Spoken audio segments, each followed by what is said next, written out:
মদ, জুয়া, গাঞ্জা, ইয়াবা, বাবা মানুষের মাথা যে বিকৃত করে ফেলে। আহারে, মানুষের মাথা যে নষ্ট করে ফেলে।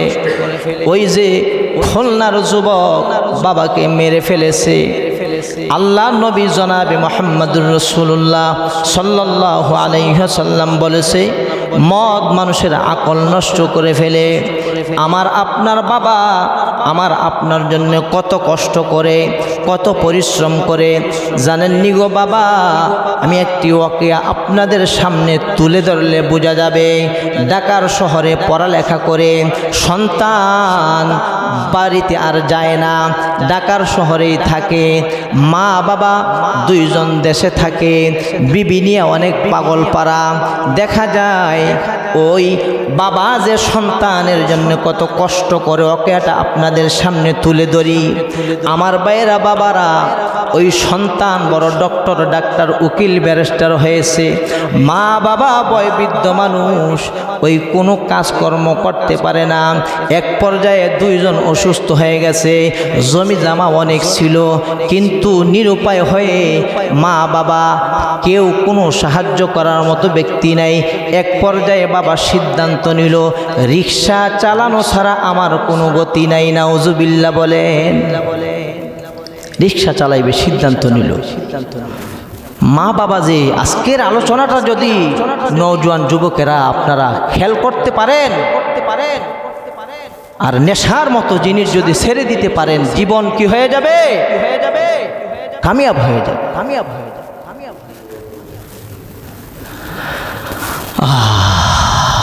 সিদ্ধান্ত নিল রিক্সা চালাবে। বাবা অনেক সন্তান আছে, বাবার সামনে দমকের সুরে কথা বলে।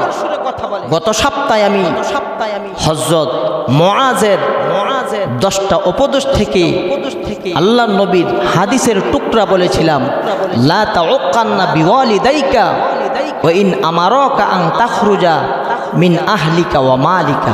গুরুত্বপূর্ণ কথা, আমার দিকে খেয়াল করে।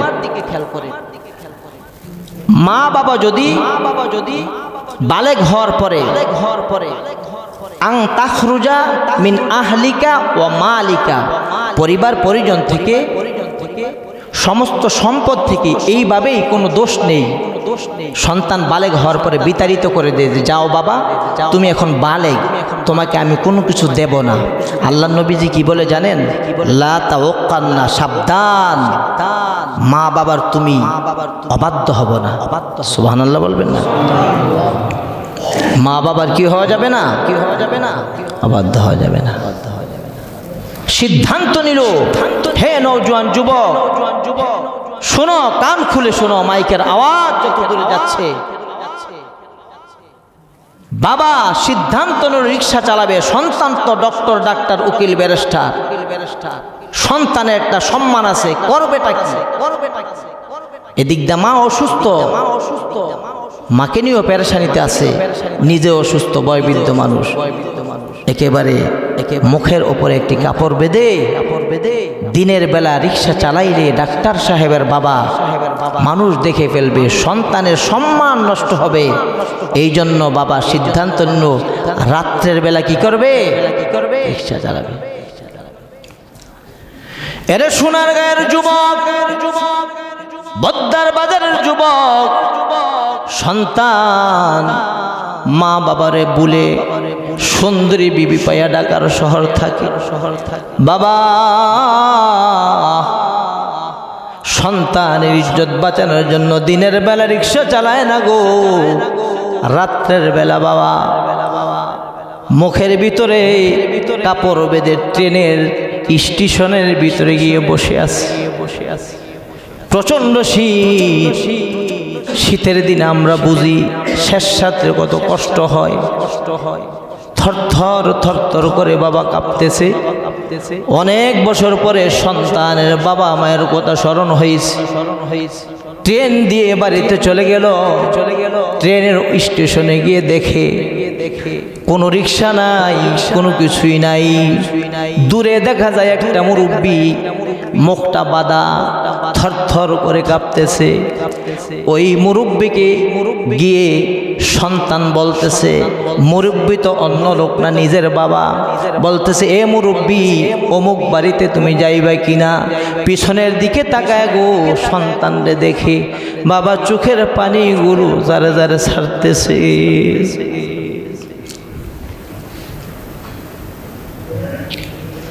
সন্তান শহরের পরিবেশে থাইকা পরিবেশের কারণে কথায় কথায় ধমক দেয় মানুষকে, কথায় কথায় থ্রেট দেয়। এই পরিবেশেই বড় হয়েছে। প্রথম কথাই সন্তানের থরথর করে কাঁপতেছেন, রিক্সা চালাইতে পারবেন না।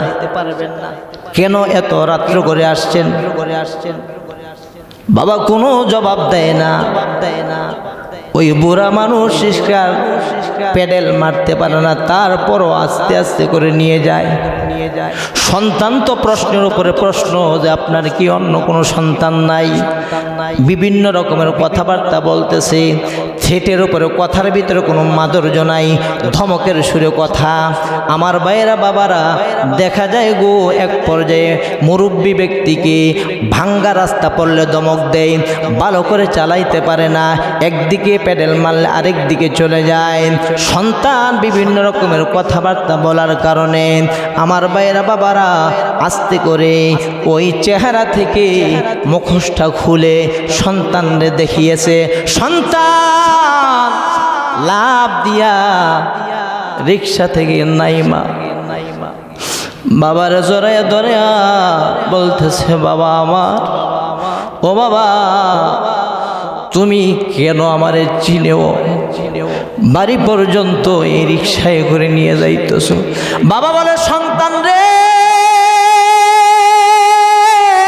আল্লাহু আকবার, এ সন্তান, ছোটবেলার একটা স্মৃতি আমার মনে পড়ে গেছে রে সন্তান। তুই রাত্রের 3টার সময় অসুস্থ হয়ে গেছিস। এর সন্তান, এলাকার কোনো ডাক্তারের দোকান খোলা ছিল না। প্রচণ্ড ঝড়, প্রচণ্ড বৃষ্টি। সন্তান আমার,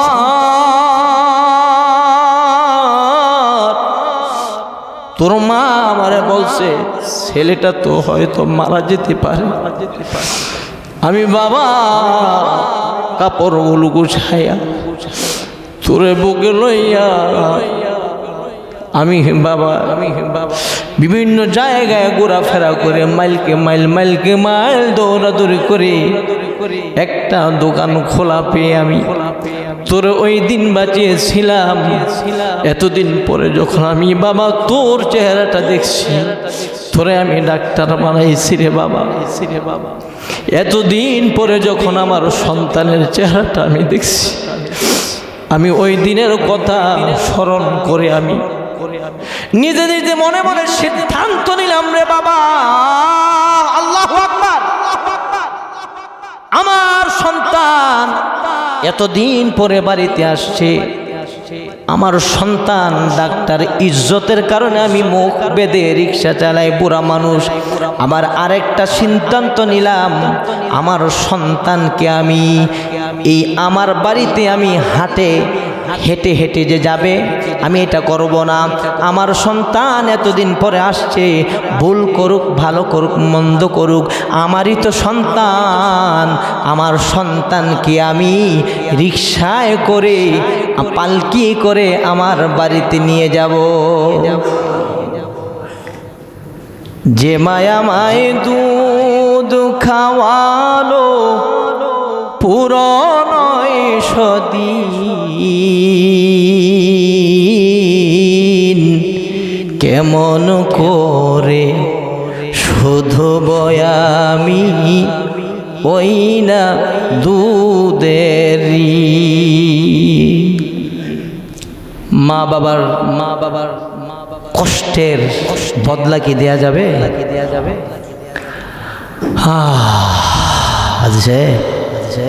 সাবত সাহেব একদিন একটু আল্লাহর ঘর আমার কানে আসছে কারেন্ট চলে গেলে আইপিএস এর দরকার, জেনারেটর তো আছেই উপস্থিত।